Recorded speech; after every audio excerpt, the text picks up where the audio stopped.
everyone. Welcome to episode 21 of Otomeshimai. I'm Vicky. And I'm Vika. And we are sisters who play Ultima games. I'm so excited. I am so excited too! I'm so insanely excited because this is our first episode since we went on hiatus for Vika to get married. That's right. I am a married lady, guys. You are a married lady. You are a Mrs. I am a Mrs. How does it feel? Really not different from being a miss. Yeah. But it was really fun. It was really fun. Your wedding was amazing. Yeah. And I was so happy to be there for it. Yes. You were so I'm beautiful. So glad. You're still Thank so you. beautiful. It was a beautiful wedding, and I'm really happy to kind of get back into the flow of normal things again, which includes Otomeshimai. Yeah. So other than you getting married, did you do anything else fun? I didn't. Well, actually, other than me getting married, I took care of you when you threw out your back.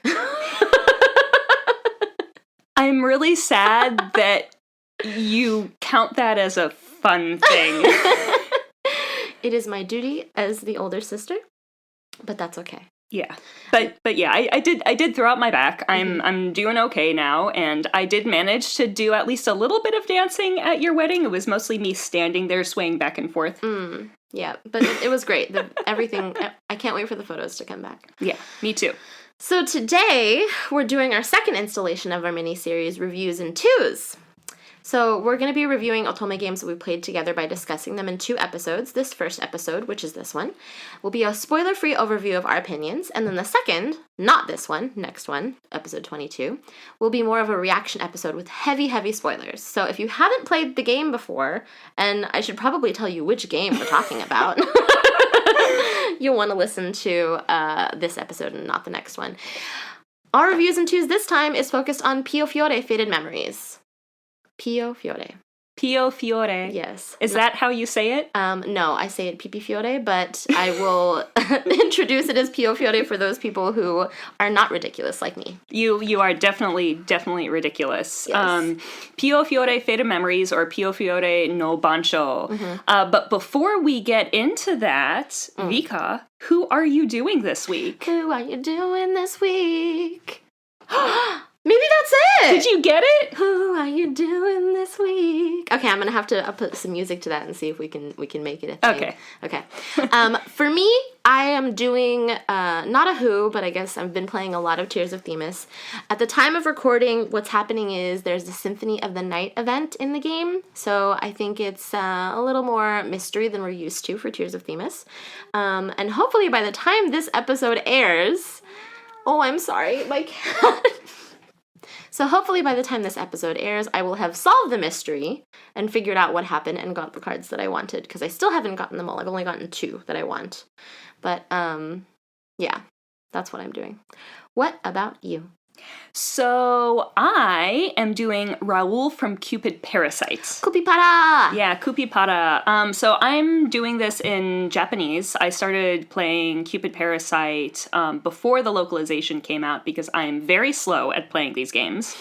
So if I had waited and actually bought the localization, I wouldn't have been able to talk about it for like 4 months. But it's... Honestly, so Cupid Parasite, just in general, is one of those games where you start to play and you're like, oh, yeah, this is okay. And then you maybe might want to stop playing for a little bit because you're not super into it, or you just get distracted by another game, and then you come back to it and you play a little bit more. And the more you play, the crazier it gets. This game is completely insane, and by completely insane, I mean, like, it is the most insane game I have ever played. So don't be fooled by the cutesiness of it. It's cuckoo. Yeah, from what you've shared with me in all of our chats, I can tell it's really ridiculous, like really out there. I can't wait to see what everyone else thinks because the localization's coming out soon. Yeah, it's coming out on the 2nd, so when this episode airs, it'll have come out last week. Nice. hopefully everyone will be enjoying it then. Yeah.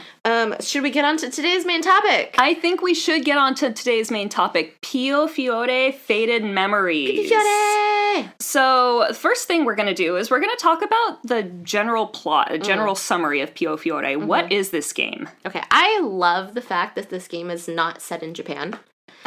Or in America, for that matter. No, it's not.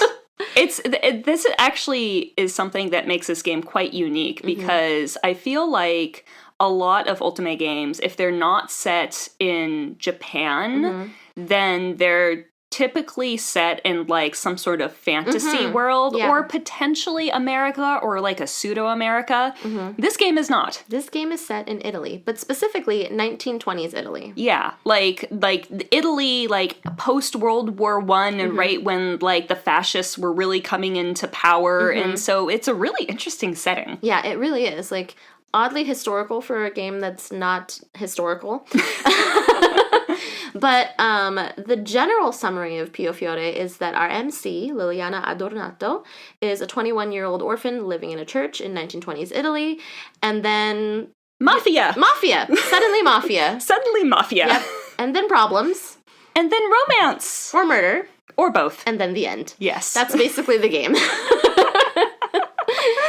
Pretty succinct summary, I'd say. Yeah. I mean, it is, but it's super interesting. The story, it's a mystery. Yes. Like, Lily, the MC, gets drawn into this problem, and... The world of the mafia, basically. Yeah, the world of the mafia, and she has to kind of, like, figure out what the heck is going on and why she's being dragged into it. It takes place in a city called Berlone. It is a made-up city. It is a made-up city, and I know this because I searched for it, and I also spoke with our father about it. The reason why she spoke with our father about it is because... Dad lived in Italy when he was younger. Yeah. And I remember when I was playing this game, for some reason, I decided to look up and try to figure out what kind of lighting was used in the houses in this period of time in Italy. Did they have electricity? Yeah, did they have gas lighting still? Yeah. What was going on there? And so I was asking Dad about it, and Dad was like, well, let's look this up. And so we did a whole bunch of research, and after about 30 minutes of doing the research, he was like, wait a second. Why do you want to know this? Why do you want to know about lighting in houses in Italy from the 1920s? And so I got to tell him about this game that has mafia, weird legends, a lot of Catholicism, so much coffee and food. Coffee and food. Not to mention gambling, wine, and murder. So much murder. So much murder. There's murder everywhere in this game. There is murder everywhere in this game. Despite me really enjoying murder games, I didn't pick up this game until kind of recently. Like, I just finished it. Yeah. And I played the game in English, the localized version. You played the game in Japanese. So I actually played this game about 2 years ago. And I remember when I was playing, you were like, oh, I'm so excited for the localization to come out. And then there was other stuff going on, so you didn't get to it until quite recently. And then life. But yeah, I would say it was definitely worth picking up. We've talked about our beloved MC before. Yes, our lovely Liliana Adornato. Lily. Yeah, we talked about her in MC's Manifesting Major Moxie. Lily was one of our favorite MCs. Yes, we love Lily as an MC. I think the thing, and we've said this before in that episode if you want to go back and listen, Lily is more of a realistic MC to me. She's smart, she asks questions, she's kind of a critical thinker, she doesn't just go, oh, okay, whatever, na. She's really, like, into it, and oftentimes she helps them in their, like, investigation, she helps them in their decision making. Like, she's a very integral part of the plot, not just there as like a experiencer or a romantic participant. Yeah, and she definitely has her own personality and her own beliefs, which I thought was really great. She was raised by the church. She is Catholic, and she has discussions with the LIs about her personal religious beliefs. And I just think that it's great that there's an MC who has her own opinions and her own beliefs on things. Not only does she have her own beliefs, but she maintains them, and she doesn't have to necessarily agree with the LI. So since Lily was raised by the church, she can seem a little bit naive at first, but as you go through the story, you realize that she's not necessarily naive. It's just that she was kind of raised in a little bit of a bubble, but she learns very quickly and she's very inquisitive. Also, she was raised in a church that's in the middle of a city that's run by the mafia. Yeah. So can't really avoid it. She is aware. Yeah, she's not a dumb MC. She's kind of brilliant. So needless to say, as I was playing through this game, I really loved experiencing it through Lily's eyes. I thought she was pretty great. So what about our LIs? This game actually has 6 LIs, but we're only going to talk about 5 of them because the 6th is a secret character. So we will only mention that person's name in the next episode. That's right. So today we're going to be talking about the leaders of each mafia faction and Orlok. Let's leave Orlok for later. Let's start with Dante.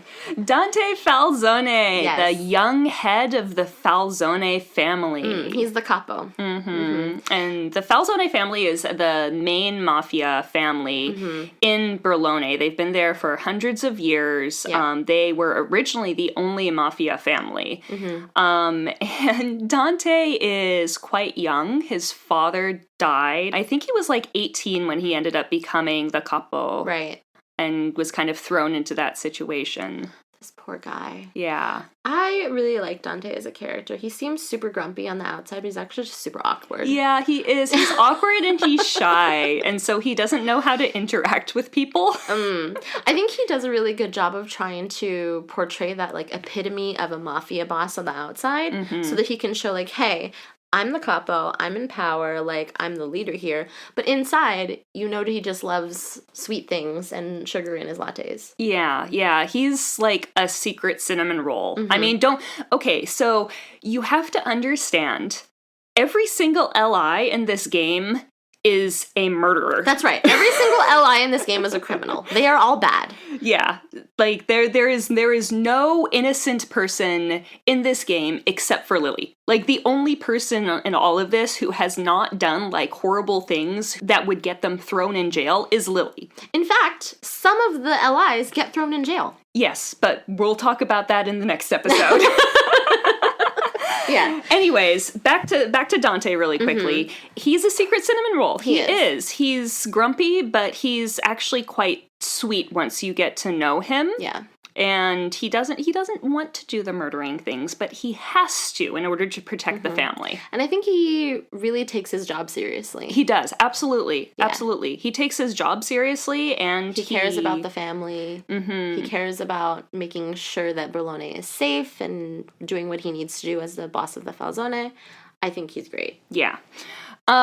Speaking of the Falzone family, the second LI that we're going to talk about is Nicola Francesca, the underboss of the Falzone family, who is the number 2, and he's Dante's older cousin. Yes. So there's this whole thing about how Falzone family is centered around the bloodline.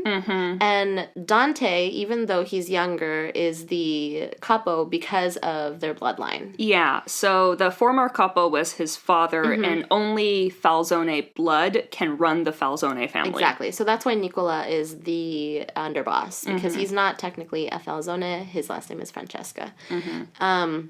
But either way, what do you think about Nicola? Nicola is a lying liar who lies. But he is also hot AF. I agree. He is so attractive, this man. He wins for best CGs in this game. Oh, he's so good. I really like Nicola. In fact, I like him so much that I decided I wanted to play him first after you played, because I just wanted to see everything. He's a very attractive man. Yes. I would say Nicola is okay, maybe not the most attractive, but he's pretty up there in my scale of attractive LIs of games. Yeah. And it's made very obvious in the game that he's known to be attractive. That's right. He is the fuckboy of Falce. Which is the area that the Falzone family is based. That's right. Well, it's assumed anyway. Yeah. He's shown being a little flirty. When you meet him, like, it's very flirtatious. Very flirtatious. He winks at her from, like, across the street, and she's like, who is this man? He's sitting in a cafe, and he's like, oh, pretty lady. No. But I really like his personality. I think for me, personally, I like guys that are a little bit of a tease and know how to hold their own, because that's definitely Nicola. He is a lying liar who lies. I agree. But in his relationship with Lily, like, it's very playful and teasing, and I like that dynamic. Yeah. But one really important thing about Nicola is that the number one priority in his life is Dante. That's right. Even after he builds a relationship with Lily, Dante is still his number one. Yeah. Yes. I mean, he was raised that way, and I think he loves Dante to his core. He will do whatever needs to be done to protect Dante. Yeah, even if it means doing some extremely nasty things. Nicola's kind of the person in the family who gets his hands dirty the most, I think. Yeah, he also has his own agenda, his own way of doing things. He doesn't necessarily agree with everything Dante does. Or believes in. But his end goal is still to protect Dante. Yeah. One really big difference between Dante and Nicola is that Dante is... He's very pious. Yeah, he's very pious. He's much like Lily. He takes his religion very, very seriously. And Nicola has his own opinions on that. Exactly. Yeah. So, I don't know. I really like Dante as a character. I really like Nicola. The Falzone family, overall, they're pretty great. Yeah. Do you want to talk about someone who is maybe a little less great? You mean our leader of the Lao Shu? Yan. Literally, this LI is just all the trigger warnings. If you have triggers, you will encounter them in Yan's route. Yeah, and we're not even kidding. Like, this is a serious game. This game is very, very dark, and a lot of the darkness comes from Yan. Like, there's darkness in all of the LI's roots, but Yan's... Like Vicky said earlier, they are all murderers. They are all criminals. They are all criminals. We are saying our opinions about these LIs as people, but also consider that they are criminals. But Yan is definitely the worst. Yeah, he is. It's like the writers kind of thought to themselves, okay, let's take a flaming bag of trash, but make it sexy. Yeah, and that's this LI. Yeah, this is Yan. Like, he's very attractive. He's very hot. Oh, he's so hot. Like, even people who don't play otome games, like, I have a friend who I was playing at the time, and I was doing Yan's route, and she's like, wow, like, he's hot. And I'm like, you don't even play otome games, you don't know. And she's like, but look, the tattoos and the hair, like, the vibe, it's sexy. The voice, oh, so sexy. Yeah, he is hot. But there is so much wrong with him. I think out of all of the mafia bosses, he's probably the only one who gets legit entertainment out of murder. Yeah. I think for Yan, he has two basic emotions. Either bored or not bored. And he's not bored when he's murdering people, that's for sure. You don't want him to be bored. Yeah, you don't want him to be bored. He's gonna be very difficult to deal with. Yeah. Also, there's a lot of sex in his route. Yeah. Some of it's even consensual. Go Lily, he hot though. Yeah. Not kidding. I'm not kidding around. Yeah, I'm not kidding around either. Not kidding about the trigger warnings here, guys. I think a lot of people probably like Yan. I didn't like him as much, but he was very enjoyable to play through. Like, that's really interesting for me as, like, experiencing through the otome game, because usually I'm like, oh, my favorite route is my favorite LI. But in this case, like, I really liked Jan's route. It was good. It was very story heavy, a lot of action, and he's hot. Yeah, you're right. Like, he's definitely not my favorite LI, but I loved his route. Yeah. Shall we talk about an LI whose route we did not quite so much love? Oh, poor Orlok. And we'll talk a little bit about why we had issues with his route at the end of this episode, because it was more a mistake that we made than his route. Yeah, I think Objectively, his route is not bad. You learn a lot about the storyline when you go through Orlok's route. Yeah. And as we've gone through Dante, Nicola, Jan, like, you don't really get the full picture as you're playing each route. So the next LI that you go through, like, you learn a little bit more. You unravel the story a little bit more. So with Orlok's route, you unravel quite a lot, actually. Yeah. So let's talk a little bit about who Orlok is, though. Okay. So Orlok is the most innocent assassin you'll ever meet. And the slowest speaking. Yes. He's the baby. Yes. He's young, he's sweet looking, but he's also crazy strong. He is. Yeah. He's really, really strong. He sells information to the mafia. Yeah. And so in some of the routes, that's like all you know about him. He sells info to the mafia. But he is also an apostle/disciple for the church. And let's talk about that slash there. Yes. Okay, we're going to try to keep this very spoiler free, but he works for the church basically, and he's hiding his identity from the mafia because he's got things to do. But the whole apostle disciple thing, in the English localization they call it disciple. In the Japanese version, so the word that they use is shito. And when I originally went through and I looked up that word, because obviously that's not a word that I knew before in everyday language, I found that it was translated to apostle/disciple, but it directly refers to, like, the 12 apostles. Yeah. And so when I was talking to you about it, I always translated it as apostle because it made more sense and it was more specific to the church. But in the localized version, they did translate it as disciple. So I thought that was a really interesting choice to choose the vaguer word. Yeah, I think in terms of the translation, it made more sense even after the fact for them to have chosen apostle. Like, I think disciple is a little bit generic for his purpose, but maybe they wanted to keep it high level at the very beginning. Like, I can imagine that being the case for them wanting to translate it that way, because disciple is a little less, like, meaningful. In a way. So, I don't know. I'm okay with either translation, but I think apostle fits better. Yeah. So if we say apostle when we're referring to Orlok, that's what we're referring to. Exactly. Yeah. So yeah, apostle, disciple, whatever. He basically works for the church. And his main goal is to take care of Lily. Yeah. He's always protecting Lily. He's very, very, very sweet to Lily for the most part. Lily is his number one priority. Yeah. So Dante is Nicola's number one priority. Lily is Orlok's. Yeah. But everything else about Orlok is a secret. End. That's all we can say. I think in terms of personality, I'll go back to the whole innocent thing. He is very, very innocent. Like, we just talked about Jan, we just talked about Nicola. He is not like either of those characters. I don't think Orlok knows what sex is. I agree. He doesn't know how to handle his romantic feelings because he's never figured out that he could possibly have romantic feelings. He's like a child in that way. Yeah. Like, he doesn't know anything other than what he's really been told. So when you're going through his route, the juxtaposition to the other LIs can be quite jarring. Yeah. But I think he's a sweet character. Like, I really... Objectively, I enjoyed his route. I learned a lot. I liked their interactions. They were very sweet, very wholesome, very cute. But yeah, like, it's definitely different from the other allies in this game. Yeah, definitely.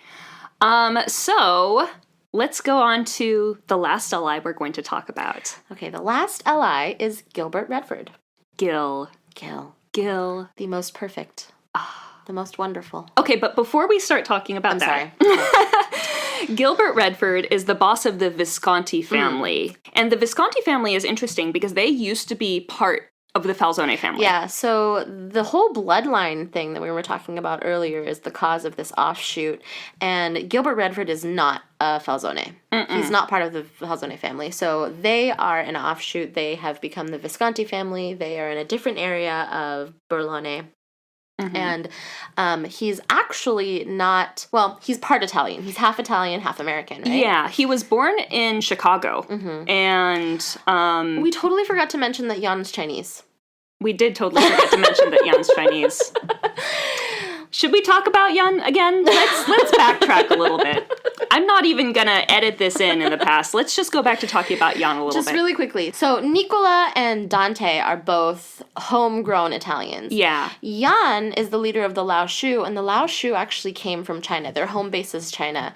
And the organization that he comes from is called the Li Huanghui. Mm-hmm.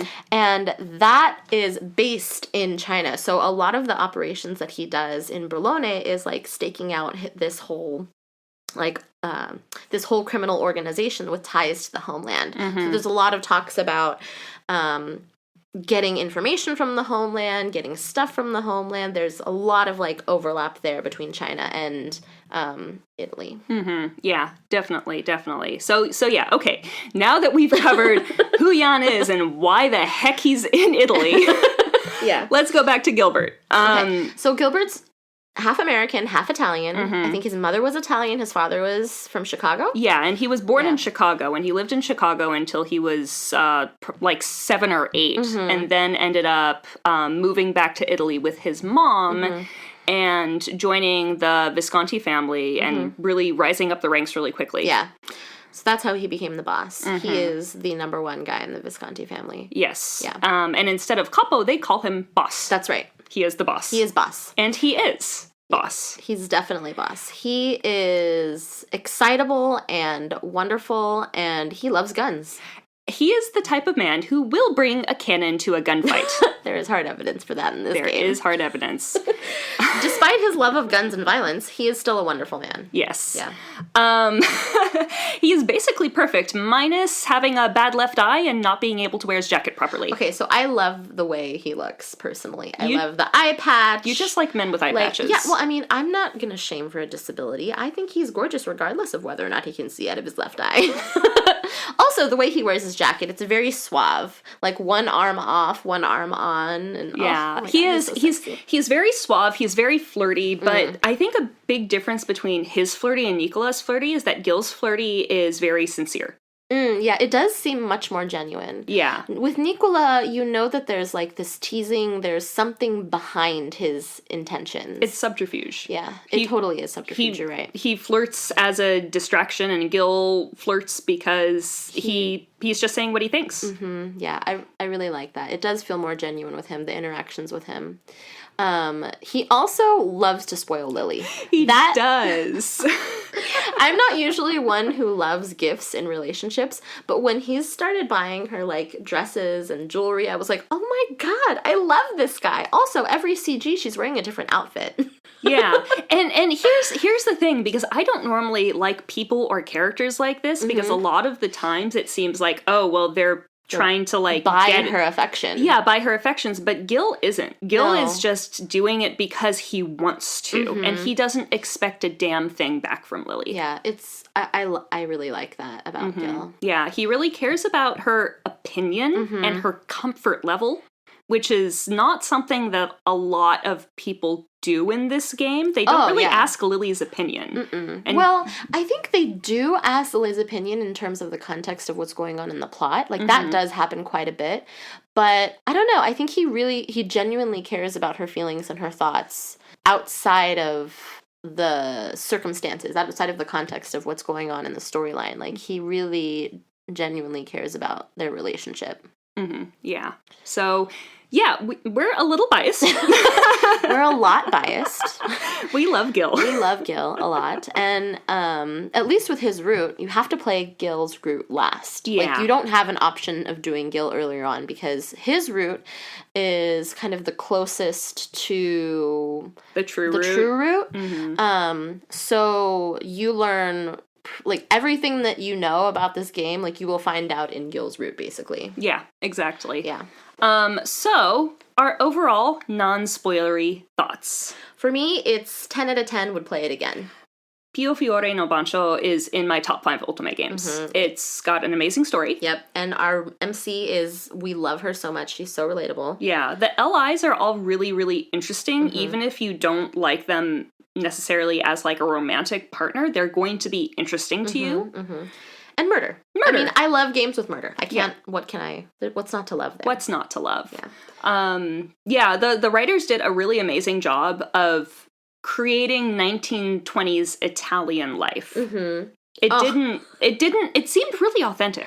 It really did. Like, the art, the character style, the overly descriptive mentions of Italian food and coffee. You will learn so much about Italian food and coffee in this game. Like, at any time they eat, it's not like, oh, and they sat down to have dinner. They will describe the appetizer. They will describe what type of bread they have on the side. They will describe all of the side dishes. They will describe the main course. They will describe the wine that they're drinking. And then they'll describe dessert. And then they'll describe what type of after-dinner coffee they will have. Yeah, and each coffee is different. They talk about the difference between espresso and lattes, and oh my gosh, it's wonderful. Do you know how hard it was for me to translate this game? I remember when you were going through this, because not only were you trying to understand the Italian, but they translated from Italian to Japanese, and then you're going from Japanese into English into Italian again? Oh, gosh. Yeah, it was, yeah. It took me a while to get through this game. I will say, though, now that I've finished the game, I have a hard craving for all Italian food. And desserts. Sfogliatelle. Oh my god, I love that stuff. It's delicious. We should go get some Italian food. We should. Maybe we should do that as our final for this set of episodes. Sounds good. Let's do it. Anyways. I don't know. I think they did a really great job. It didn't feel weird at all, like we talked about at the beginning of this episode. It felt very authentic, and, like, I'm super, super excited for the next localization. Oh, 1926 is 1926 is going to be so brilliant for me to play through. Yeah, I have already played the Japanese version. It's amazing. Yeah. I am going to say really quickly, it is significantly darker than the first game, but it's very, very good. That's a high bar, because this game is pretty dark. It is significantly darker. Wow. Okay. It is significantly darker. Yeah. Like, some parts were a little too much for even me. Wow. But anyways, let's go into the route orders that we played, and then what our recommended route order will be, because those are different things. I agree, those are different things. So I played through, well, maybe you should go through how you played, because how I decided was based off of your playthrough. Yeah, so I did Dante, Nicola, Jan, Orlok, and then, of course, Gil last, because you have to do him last. You also have to do one of the Falzone family members first. That's true. You have to do Dante or Nicola first. You have no option there. Exactly. So you have to do Dante or Nicola first, and then you have to do Gil last. So really, the Falzone are interchangeable between each other, but Jan and Orlok are somewhere in the middle. Yeah. I really wanted to play Nicola's route because I was super excited after hearing Vicky play it. So I did Nicola first, then I did Jan, then I did Orlok, and then I did Dante right before I did Gil. And I think, personally, like, that worked really well, except for us both experiencing what we like to call the Jan effect. The Jan effect. So, guys, here's the thing. Jan's route is so insane and action-packed, anyone who you play after him is going to seem kind of boring. And there's just no way around it. Yeah. So we both made the mistake of doing Jan's route and then Orlok's route. I felt so bad for Orlok, because there were times where I'd be playing it and I would just fall asleep. Orlok is very soft-spoken. His route, although plot-heavy, goes a little bit slower. And so, in our opinions, the absolute worst thing you can do is play Orlok's route right after Jan's route. Yeah. So don't do that. If you haven't played this game, please don't do that. Definitely do Orlok maybe right before Jan or right before Nicola or Dante, because doing Jan before Orlok was a grave error on our parts. Yeah. So this is what we would recommend in terms of route order. So we actually have different recommendations. They're slightly different. And we have reasons for that. So it's just going to depend on how you want to play and what you like to do in terms of information. Yeah. So for me, I really like to experience and learn more as I go, start to kind of like unravel the threads. So I think doing Nicola first was a really good start, because you don't learn that much about the plot line. Like, it's a very good start into like why Lily's there, but you don't get the whole picture. Then I would say do Orlok, following Nicola, and then right after Orlok, Jan, and then do Dante right before you do Gil. Okay. Yeah.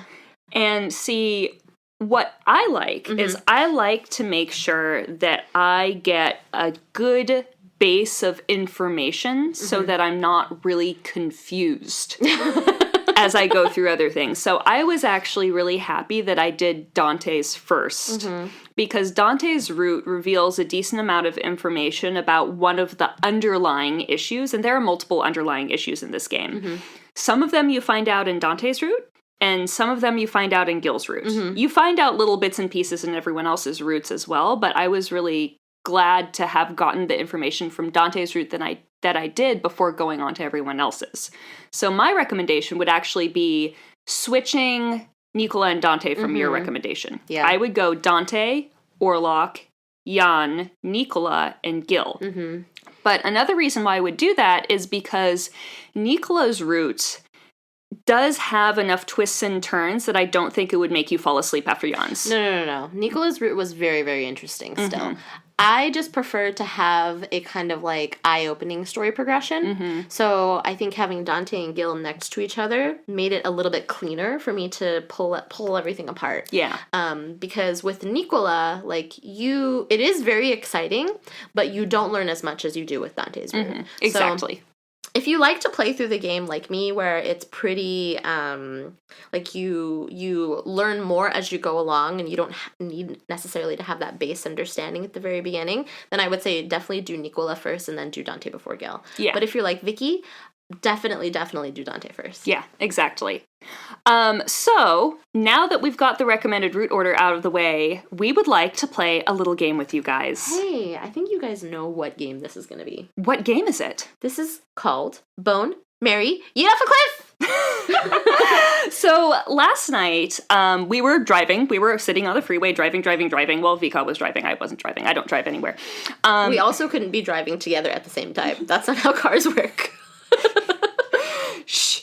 Anyways, we were talking about how we wanted to do Bone, Marry, Yeet Off a Cliff for this episode, and we were discussing who we were going to choose. Yeah. And we realized very quickly that if we knew who we were going to choose, then our answers would be really predictable and just kind of boring. Yeah, exactly the same. So what we decided to do was pull the choices out of a hat.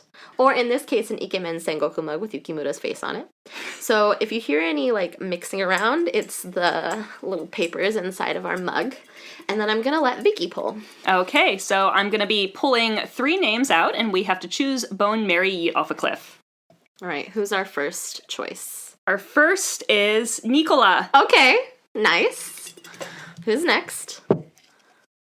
Next is Jan. Oh, dear. Oh, please. Oh, please. And last is Gil. Oh, no! So, guys, this did not go the way we wanted it to go. We have to explain why we're laughing right now. The entire reason why we wanted to pull these out of a mug is because we were talking about choosing these 3 characters, and our answers would be the same. Okay, well, we might as well let them know. Okay. For Nicola, for me, definitely would bone. I would bone him. Hot shit. Yep, definitely bone him. Hot shit. Mm-hmm. Marry? Gil. Hands down. We would both marry Gil. Yeah. And then yeet off a cliff? I'd yeet Jan so far off a cliff. That's right. So I was thinking if it wasn't between Nicola and Jan, I might choose to bone Jan instead. But, like, if you have Jan there, like, you're gonna yeet him off a cliff no matter what. Because, I don't know. I'd be afraid to bone Jan. Like, I don't want to get murdered. Yeah, he does murder. Like, people. Yeah, he murders a lot of people. He does. I don't want to be anywhere near him, let alone be near his penis. Yeah, so that's exactly what we were thinking. And we were also thinking if anyone else was going to play this with us, that they'd have a similar experience. I don't know. I think a lot of people would choose to yeet Nicola and bone Jan instead. Really? Yeah. So, guys, we're going to post this on Twitter after the episode comes out. Please let us know. Bone, Marry, Yeet Off a Cliff, Nicola, Francesca, Gilbert Redford, and Jan. Yeah. Mm-hmm. So, We'll close out this episode by giving a huge shout out and big thank you to Una Tempest from Sweet and Spicy Reviews. They did an interview with us for the Community Spotlight series, and we had such a blast answering the questions. So we'll be linking the article in the description for this episode. Definitely go check out Una's blog, Sweet and Spicy Reviews. We'll include the link and everything in the description as well. Yes, thank you so much, Una. We had a lot of fun talking to each other and talking to you to do this article. Yeah. If you like what you hear and would like to support us, we have a Buy Me a Coffee account where you can donate to us keeping the podcast going. We also have a Twitter and Instagram where you can stay updated on what we're up to and other cool otome-related stuff. Thanks, everyone, for listening. Bye!